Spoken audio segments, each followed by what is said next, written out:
ഇന്നലെയായിരുന്നു IPLന്റെ ലേലംവിളി. ഒരുപാട് താരങ്ങൾ പുതിയ ടീമിലേക്ക് ചേക്കേറി.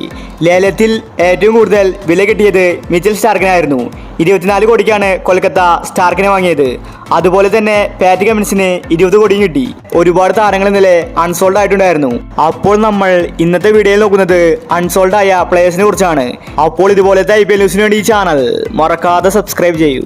ഇപ്രാവശ്യം ഒരുപാട് താരങ്ങളാണ് അൺസോൾഡ് ആയിരിക്കുന്നത്. കേരളത്തിൽ നിന്ന് ജലജ് സക്സേന, രോഹൻ കുന്നുമേൽ തുടങ്ങിയ താരങ്ങൾ അൺസോൾഡായി. Tim Southee, Michael Bracewell, Sam Billings, Kyle Jamieson, Riley Meredith, Wayne Parnell, Fabian Allen, Finn Allen, Steve Smith, Josh Inglis, Josh Hazlewood, Adil Rashid, Rassie van der Dussen, James Neesham, Jason Holder, Daniel Sams, Chris Jordan, Tymal Mills, Reeza Hendricks, Matthew Short, Odean Smith, Hanuma Vihari, Jalaj Saxena, Basil Thampi, S Midhun, ഇങ്ങനെ ഒരുപാട് വമ്പൻ താരങ്ങളാണ് unsold ആയിരിക്കുന്നത്. Steve Smith ഒക്കെ മികച്ച കളിക്കാരനാണ്. എന്നാൽ IPL ടീമുകൾക്ക് താരത്തെ ആവശ്യമില്ല.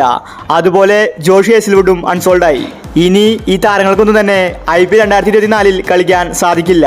ഏതെങ്കിലും പ്ലേയേഴ്സിന് പരിക്ക് പറ്റിയാൽ റീപ്ലേസ്മെന്റ് ആയിട്ട് ഇവരെ എടുക്കാൻ സാധിക്കും. അങ്ങനെ വരുമ്പോൾ സ്മിത്തിനൊക്കെ കളിക്കാൻ സാധ്യതയുണ്ട്.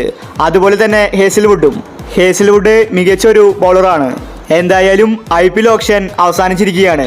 ഇനി എല്ലാവരും കാത്തിരിക്കുന്നത് IPLന് വേണ്ടിയാണ്. മാർച്ച് മാസം ആദ്യത്തോടെ IPL തുടങ്ങുമെന്നാണ് റിപ്പോർട്ട്.